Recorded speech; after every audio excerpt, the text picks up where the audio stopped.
talk with you about why arson dogs are important, why they're important to all of us. You may ask, why does it have anything to do with me? I want to show you the crime of arson is a financially motivated crime, and these dogs will help solve that crime.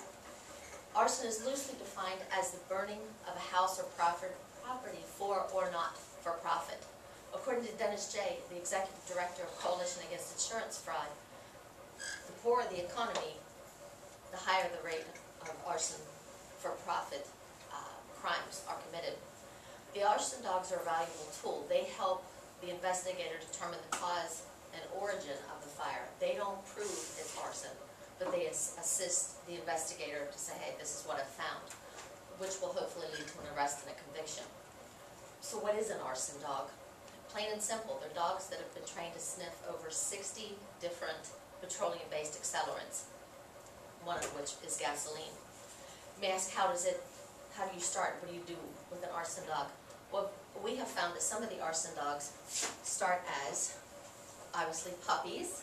This is Lucky, who started as, the intent was to be a guide dog when she grew up. They start with at home, you raise the puppy, they have, you can be a puppy host family, where you raise this puppy, you teach it socialization, basic obedience. They then go into, for example, Southeastern Guide Dogs, down below Tampa and Bradenton has a program. They train the guide dogs for service animals. Lucky failed out. Lucky doesn't like other dogs, so that wasn't her niche. We just had to find a better niche. Her niche is arson.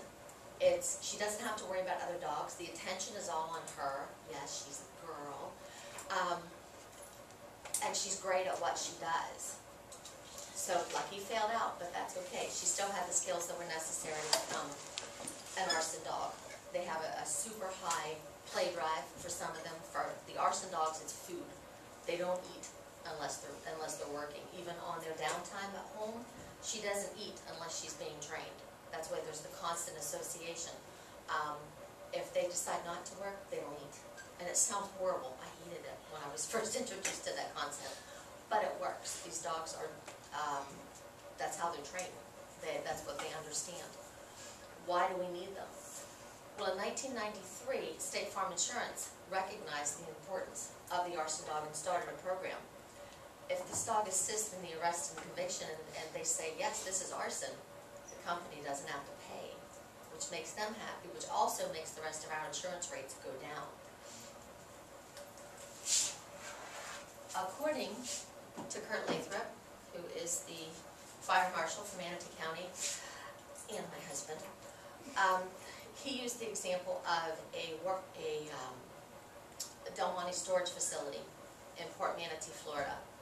It was approximately over $1 billion for this particular fire. It was a low cost for the building in contact. That was only about 10% of that. The catch was that President Bush was speaking in Tampa. Therefore, it was considered a potential terrorist attack, which raised the terror threat through the roof. They had to shut down all international shipping. That's where the $1 billion came into play. Lucky, with Kurt, she made 22 primary alerts. For a primary alert for a dog is a passive sit. She hit 22 times. She found things that people would have overlooked. If you see a box of bananas and there's a stain on that box, you're going to say mushy bananas. Lucky said negative, it's gas. She had 22 positive hits. 19 of those were confirmed gasoline. This guy went to a lot of work to pour gasoline all over. Those hits wouldn't have been found. Both the state fire marshal and Kurt said those fines wouldn't have been found had they not had an arson dog. They would have been written off. Her smell is over 100 times better. That's why she was able to see smell the discoloration as gasoline, not banana boxes. In closing, there are so many opportunities for us to get involved in this. It makes a difference, obviously, with our insurance rate, but it decreases the number of people that are killed, the destruction of property, our firefighters are put at rest. The way we can decrease that is become active. They have puppy raisers where they breed this puppy, you know, at the guide dog, for example, the Southeast guide dogs, you take this puppy home for a few months, raise them, teach them how to be a good little puppy and not pee in the house. They take them back and place them with a trainer home. If you don't like puppies, then you basically hang out with an adult dog. They don't have to keep the dogs on the premises unless they're breeding and having the babies.